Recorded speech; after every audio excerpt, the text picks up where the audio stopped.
Jadi pengangguran 14 tahun. Inilah kekayaan Jusuf Hamka yang sekarang jadi raja jalan tol. Nama Jusuf Hamka belakangan ramai diperbincangkan.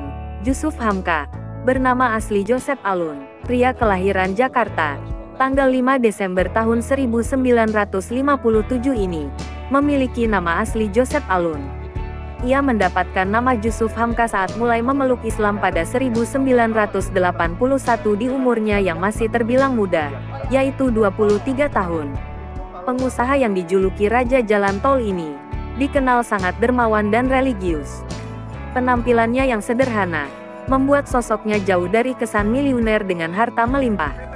Ia tampil sederhana dan begitu dermawan. Mulai dari lebih memilih makan di pinggir jalan hingga sering terlihat tampil sederhana dengan barang yang tak mewah. Jusuf Hamka merupakan salah satu pengusaha sukses Indonesia yang menginspirasi banyak orang. Selain gemar bersedekah, Jusuf Hamka juga memiliki cita-cita mulia, yakni ingin membangun 1000 masjid. Keinginan tersebut menjadi harapan Jusuf Hamka sejak memutuskan menjadi seorang mualaf ketika berusia 23 tahun. Dan naik haji hanya berselang 3 tahun setelah memeluk agama Islam. Bukan orang biasa, Jusuf Hamka merupakan orang yang dikenal kaya raya di Indonesia. Bagaimana tidak, ia merupakan pengusaha dan dikenal sebagai bos jalan tol di Indonesia. Jusuf Hamka pun sangat menakjubkan. Ia mengakui tidak pernah merasa jadi orang kaya. Bahkan Jusuf Hamka mengakui jika celananya saja beli di Cihampelas, Bandung. Jusuf Hamka juga menjelaskan bahwa ia membeli sesuatu juga berdasarkan manfaatnya bukan dari keinginan saja. Kabar gembira Jusuf Hamka akan ke Cianjur lagi. Mengunjungi nasi kuning Babah Alun cabang toko Borobudur Cianjur kata Ko Ciencen. Berikut video kunjungannya ke Cianjur. Next nanti YouTube Kang Firman Hidayat akan podcast lagi Pak Jusuf Hamka.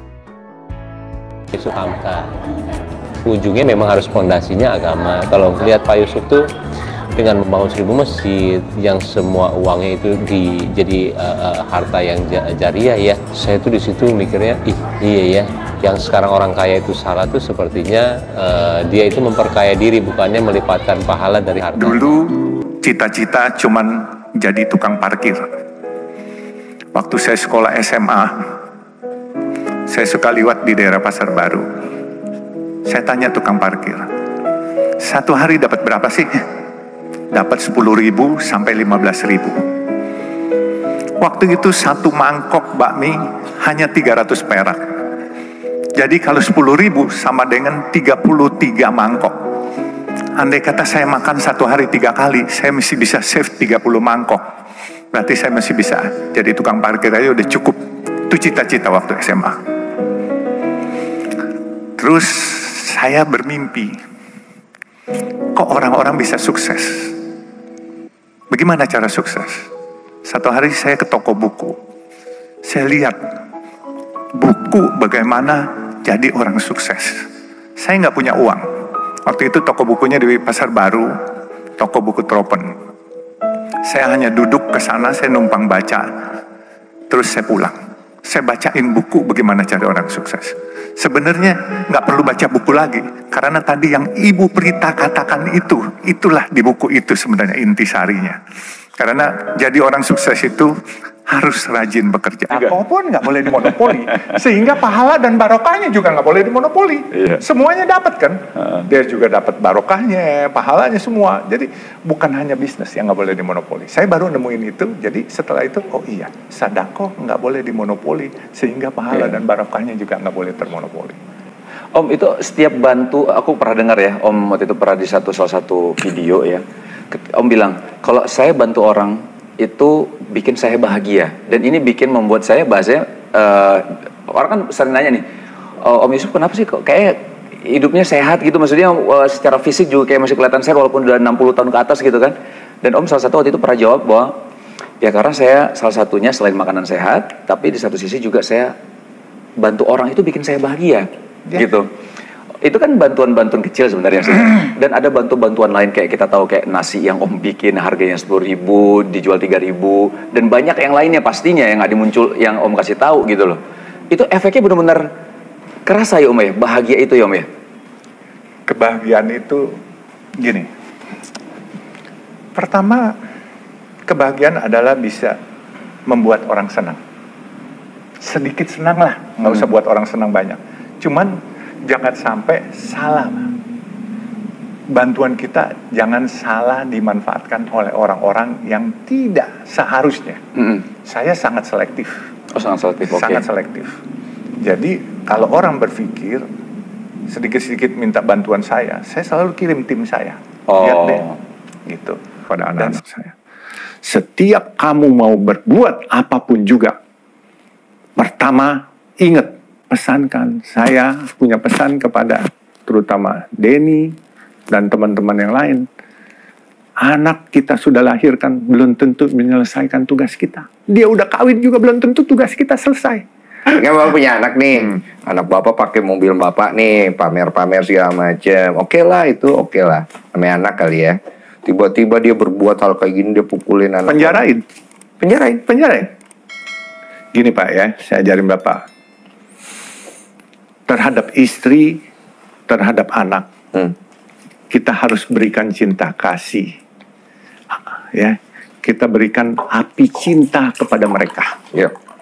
Tapi api cinta ini ada batasannya. Iya. Api cinta yang berkelebihan Bapak berikan kepada anak atau istri, nantinya jadi api neraka yang akan membakar menjilat Bapak lagi. Bagus lah gitu. Ya? Benar Pak. Jadi gini, kita ambil contoh. Itu anak aparat pajak. Iya. Ini buat kita pengalaman hidup loh Pak. Bahwa kita hidup, kita punya anak sekolah, anak kawin, terus punya cucu, belum selesai Pak. Belum selesai tugas kita.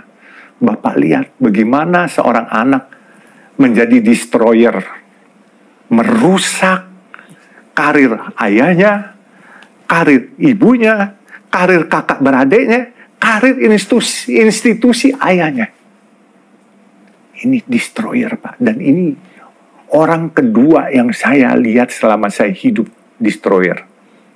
Orang yang pertama, satu pengusaha, saya nggak bisa sebutkan namanya. Itu dia tidak mukulin orang, tapi dia berbuat bisnis yang salah, sehingga meruntuhkan kerajaan orang tuanya. Orang tuanya punya kerajaan hari ini, perusahaan itu 500 miliar dolar Pak, dia punya aset. Bapak bayangin. 500 miliar dolar? Yes. Oh. Jadi kalau yang landed 1 kilonya paling antara 500 sampai 700 miliar. Widih. Iya. 1 kilometer Pak? Iya. Nah, 1 kilo, aduh. Saya pusing.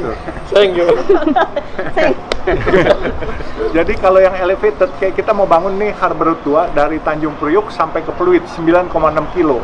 Waduh.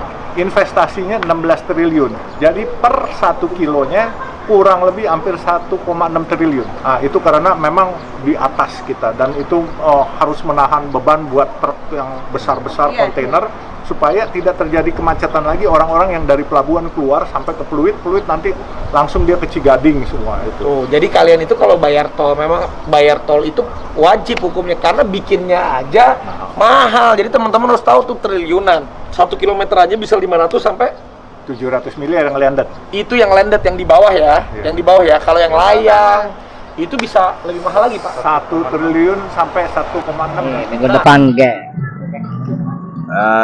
minggu depan dalam rangka 1 Oktober. Hari kesaktian Pancasila ya. Rencana Pak Yusuf Hamka Babalun akan berkunjung ke Cianjur. Hari Minggu acara jam 7 nasi kuning. Sabtunya ada acara mengunjungi Car Free Net. Car Free Net Sabtunya. Tanggal 31 ya. Bila mana tidak berhalangan, kepada teman-teman dan teman-teman Cianjur dan warga Cianjur bisa hadir di tempat tersebut. Terima kasih. Kalau tadi dengar kata Bang Denny, katanya yang mau jualan dengan modal KTP itu bagaimana? Oh, itu kita ada pabrik roti Pabrik roti itu harganya dari kami ini 2.000. Udah gitu reseller bisa ngambil misalnya 20 biji, ambil dulu, nanti laku baru bayar gitu. Bisa dijual 3.000 rupiah gitu. Bisa untung 1.000. Kalau 20.000. Ya asal ada KTP jelas ya dikasih lah gitu, kepercayaan supaya bisa belajar berwira swasta gitu. Belajar itu dan itu kan UMKM lah. Terima kasih. Jadi buat teman-teman yang mau jualan roti katanya, nih rotinya roti Doki berarti ya, roti apa? Roti Bakery Doki ini enak, kemarin udah dicobain rotinya. Nah nanti datang aja ke sini Borobudur. Biasanya berapa porsi nih? Oh bubur mah 50. Oh bakso 100. Dua bubur yang ada di nasi kuning Bapak Halu. Nah, bagaimana Bu ketika Ibu bergabung dengan nasi kuning Bapak Halu? Jualan bagaimana? Ya, alhamdulillah membantu ya buat Ibu. Ibu juga bisa sedekah lah sedikit-sedikit ya. Gitu. Jadi dari Ibu berapa harganya? Kalau hari-hari biasa semangkoknya 10.000, dikasih kesananya 8.000. Oh gitu. Ya. Tiap hari Minggu iya. Jualan di sini. 8.000. Kupon mah 3.000. Iya, kuponnya 3.000. Iya. Jadi subsidinya ribuan ya. Iya. Berarti berapa porsi nih? 50 porsi setiap hari Minggu. Berapa porsi? 50. 50 Iya. setiap hari. Setiap hari Minggu, iya. Nanti minggu depan jualan lagi. Iya, jualan. Insyaallah ya. Katanya ya. Iya. Oke, terima kasih. Ya. Itu teman-teman dari bubur ayam apa namanya? Bubur ayam, kalau si bos bilangnya bubur ayam Bang Ucup aja Ayam katanya. bubur, Iya. Nah, biasanya Ibu berjualan di mana? Itu di depan Alfa yang itu yang kuliner sinar. Oh, di situ di iya. sana. Berarti dari jam berapa kalau di sini? Kalau itu 24 jam. Oh, 24 jam. 3 sip gitu sama adek sama ini saudara lagi. Oh, bertiga ya. Jadi buat teman-teman kalau pengen bubur apa sinar berarti ya ada di dekat sinar.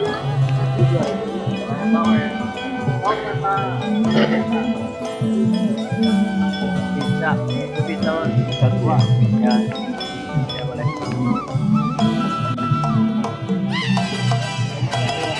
Ini roti abon. Ya itu roti abon.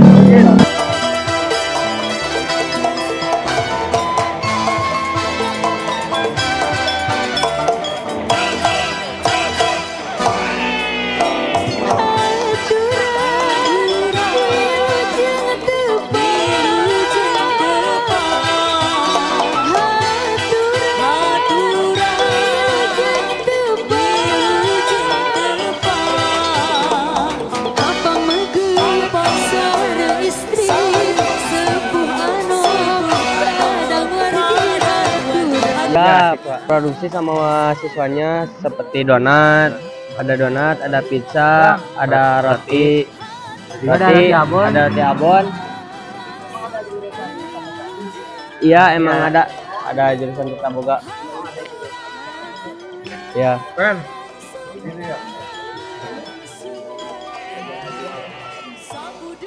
Kalau jual harga roti ini cuma 2.000 Rp, 2.500. Ya, 2.500. Kalau pizza sama 2.500. Ya. Kalau donat, kalau roti itu mah 4.000. Ya. Ya, terima kasih karena yang ada seperti ini itu bisa membantu kita berjualan dan bisa membantu masyarakat yang tidak mampu atau gimana lah. Nah, makasih banget karena kita bisa jualan di sini tiap minggu atau gimana. Terima kasih ke Bawah Alun, sukses terus, maju terus, semangat. Ya, ya siap, siap. Ya siap, makasih sarannya Pak. Siap. Ya.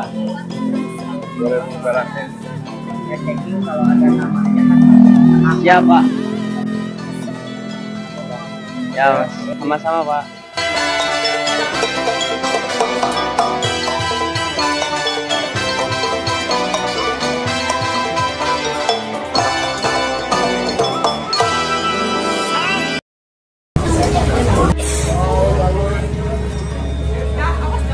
Assalamualaikum warahmatullahi wabarakatuh. Sampurasun. Saya Haji Herman Suherman, Bupati Cianjur, mengucapkan terima kasih dan apresiasi yang setinggi-tingginya kepada Ko Cencen toko Borobudur yang telah menginisiasi dibukanya nasi kuning Babah Alun yang harganya sangat murah dan ini membantu warga masyarakat Kabupaten Cianjur khususnya yang terdampak bencana alam yang lalu. Mudah-mudahan kebaikan yang mendukung terhadap dibukanya nasi kuning Babah Alun, insya Allah ini akan menjadi amal kebaikan yang diterima Allah Subhanahu wa Ta'ala. Hatur nuhun, wabillahi taufiq wal hidayah. Wassalamualaikum warahmatullahi taala wabarakatuh. Ya, jangan lupa subscribe Kang Firman Wijaya. Sukses, YouTube-nya banyak yang suka. Amin, amin. Jadi manfaat buat banyak. Amin, amin. Sukses, subscribe Kang Firman Wijaya. Mantap. Sukses juga buat Aha ya. Terima kasih.